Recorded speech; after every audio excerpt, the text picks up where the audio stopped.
In the shadows of the great silver peaks, where the air is so cold it crackles like glass, lived a pride of mountain cats.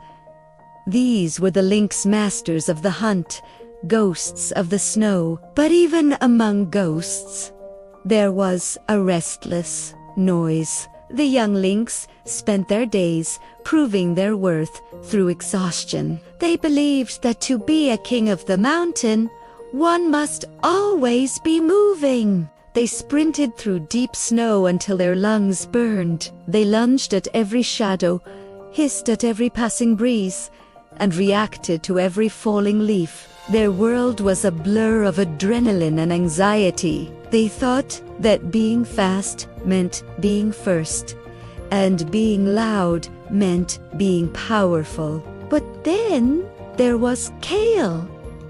Kael was a small lynx, with fur the color of twilight and tufted ears that seemed to catch sounds from another world. While his brothers were out tiring themselves in the hunt, Kael would sit on a flat, blue-tinted rock at the edge of the abyss.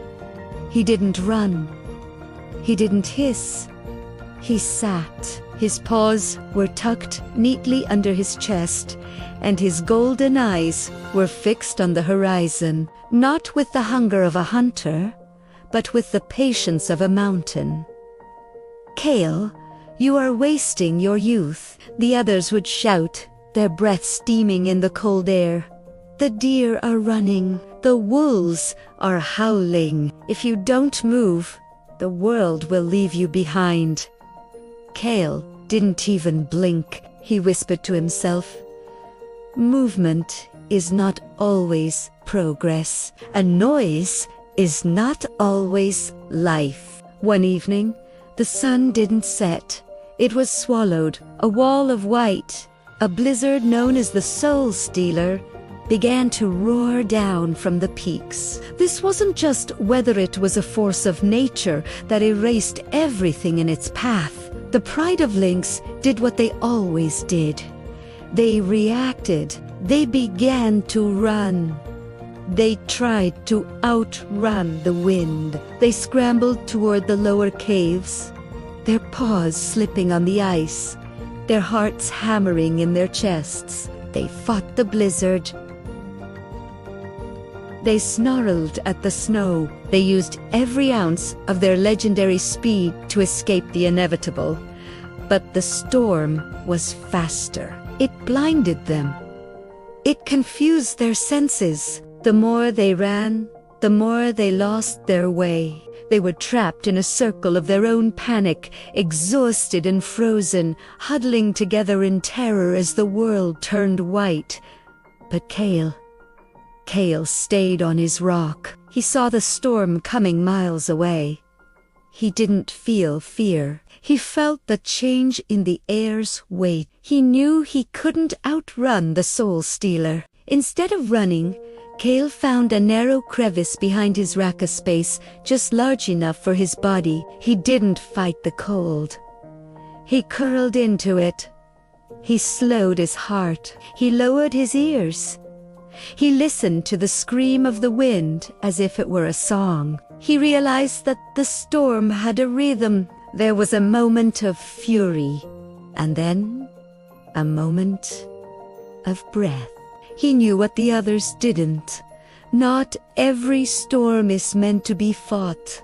Some are meant to be outlasted in silence. When the morning finally came, the world was buried under 10 feet of silence. The great lynx emerged from the snowdrifts, shivering, their muscles aching, their eyes bloodshot from a night of fighting for their lives. They felt defeated. They felt small.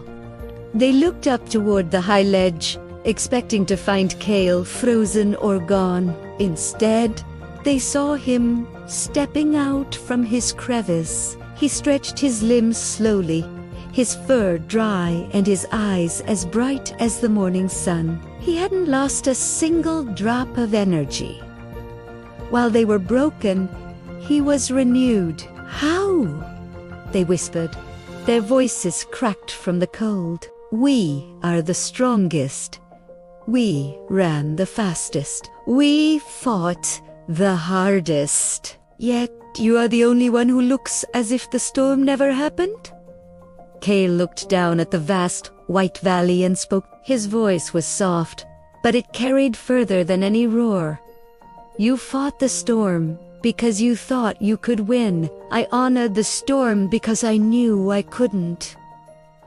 You used your strength to fight the wind. I used mine to keep my peace. Speed is a gift for the hunt, but clarity is the gift for survival. From that day, a strange change came over the mountains. The young lynx still hunted, and they still ran, but they no longer ran without purpose.